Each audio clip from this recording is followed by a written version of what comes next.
Bismillahirrahmanirrahim. Assalamualaikum warahmatullahi wabarakatuh. Alhamdulillahirrabbilalamin. Wassalatu wassalamu ala asyrafil anbiya'i wal mursalin wa ala alihi washabihi ajmain, amma ba'd. Apa kabar anak-anak?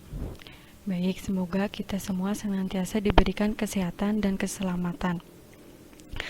Nah, untuk hari ini kita masih belajar dengan online. Walaupun belajar online, semoga kalian masih tetap semangat untuk belajar. Sebelum kita mulai pembelajaran pada hari ini, marilah kita berdoa bersama dengan membaca basmalah bersama-sama. Bismillahirrahmanirrahim. Nah, hari ini kita akan belajar tentang sistem koordinat kartesius. Nah, pada sebelumnya kita sudah belajar tentang barisan bilangan. Nah, untuk bab pertama kita sudah selesai. Hari ini kita akan belajar sedikit tentang sistem koordinat kartesius. Kemudian nanti akan ada kuis, yaitu tentang yang bab 1 kemarin, yaitu tentang barisan pola dan barisan bilangan. Untuk minggu depan kita juga akan ulangan harian tentang bab pola dan barisan bilangan. Nah, ada yang tahu nggak sih apa itu sistem koordinat kartesius? Nah, perhatikan gambar berikut. Misalkan saja dari kalian dari kompleks perumahan ini akan pergi ke kantor kelurahan. Nah, dari sini kalian itu bisa melewatin jalan yang ini atau juga bisa melewatin dengan jalan yang ini. Ini merupakan salah satu contoh sistem koordinat dalam kehidupan sehari-hari. Posisi titik pada bidang koordinat. Nah, perhatikan gambar ini. Gambar di samping menunjukkan posisi bank dipilih sebagai titik acuan dalam menentukan posisi objek-objek yang lain pada bidang tersebut. Karena bank ini terletak pada tengah-tengahnya, atau ini di 0.0, titik O yaitu 0,0. Dengan demikian, untuk menentukan posisi objek pada bidang koordinat, misalnya posisi sekolah 2, ini dapat ditentukan dengan langkah-langkah berikut.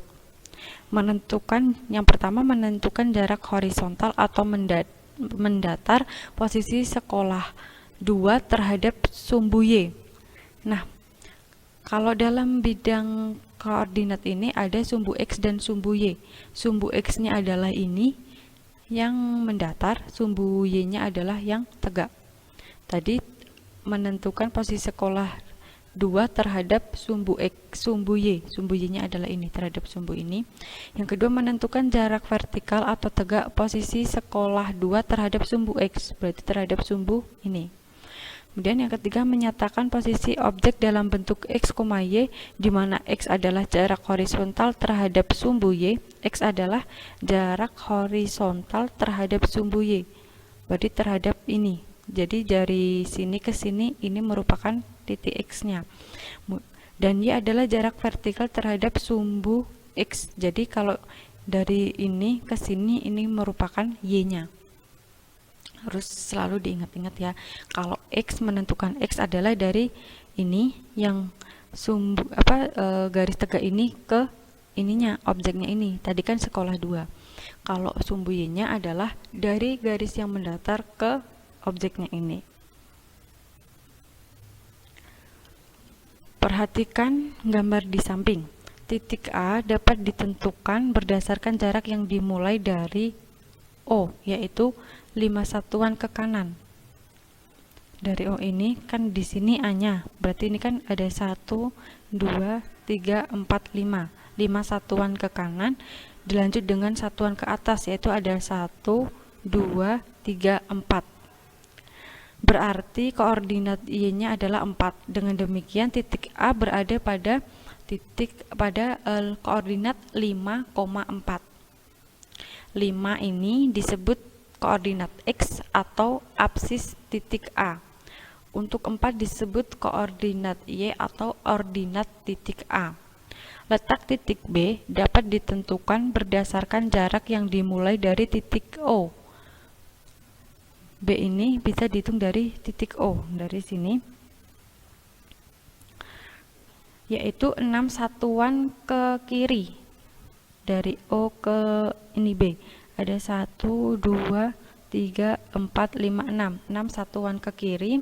Kemudian untuk ke bawahnya ada 1, 2, 3, 4, 5. Berarti 5 satuan ke kiri ke bawah. Nah, karena ini negatif, maka hasilnya adalah negatif 5. Karena ini tadi ke kiri juga negatif, maka adalah negatif 6. Dengan demikian, koordinat titik B adalah negatif 6, negatif 5. Dalam sistem koordinat kartesius, posisi objek pada bidang dinyatakan dalam pasangan berurutan X, Y, di mana X disebut koordinat X atau apsis dan Y disebut koordinat Y atau ordinat. Untuk materi yang selanjutnya yaitu adalah kuadran pada bidang koordinat. Kedua sumbu pada koordinat kartesius membagi bidang koordinat menjadi 4 bagian yang masing-masing disebut kuadran 1, kuadran 2, kuadran 3, dan kuadran 4. Nah, silakan bisa kalian perhatikan bahwa di sini ada bidang kartesius di mana untuk yang ini adalah kuadran 1, yang ini kuadran 2, yang sini kuadran 3, yang sini adalah kuadran 4. Dimana kalau kuadran 1 nilai X-nya positif, Y-nya juga positif. Untuk kuadran 2 X-nya negatif, Y-nya positif. Untuk kuadran 3 X-nya negatif, Y-nya negatif.